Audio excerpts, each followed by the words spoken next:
Hello friends, आज हम बनाएंगे लौकी की सब्ज़ी। जो इसे खाना पसंद नहीं करते वो भी इसे बार बार बनाएंगे और खाएंगे।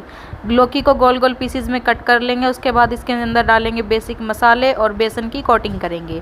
एक तरफ पैन रखेंगे और उसके अंदर हम इसको फ्राई करेंगे। लौकी को फ्राई करेंगे तब तक एक तरफ हम प्याज और टमाटर की प्यूरी तैयार करेंगे और एक तरफ एक प्याज को अच्छे से बारीक चॉप कर लेंगे। लौकी को फ्राई होने के बाद जीरे और हींग का छौंक लगाएंगे और प्याज और टमाटर को अच्छे से भूनने के बाद इसमें दही ऐड करेंगे और जब तक ये एक तेल ना छोड़ने लग जाए तब तक इसे अच्छे से उबाल आने तक पकाएंगे और फिर जो बेसिक मसाले हैं वो डाल के इसमें घिया को ऐड करेंगे। और इस तरह से हमारी ये लौकी की अतरंगी सब्ज़ी बनकर तैयार।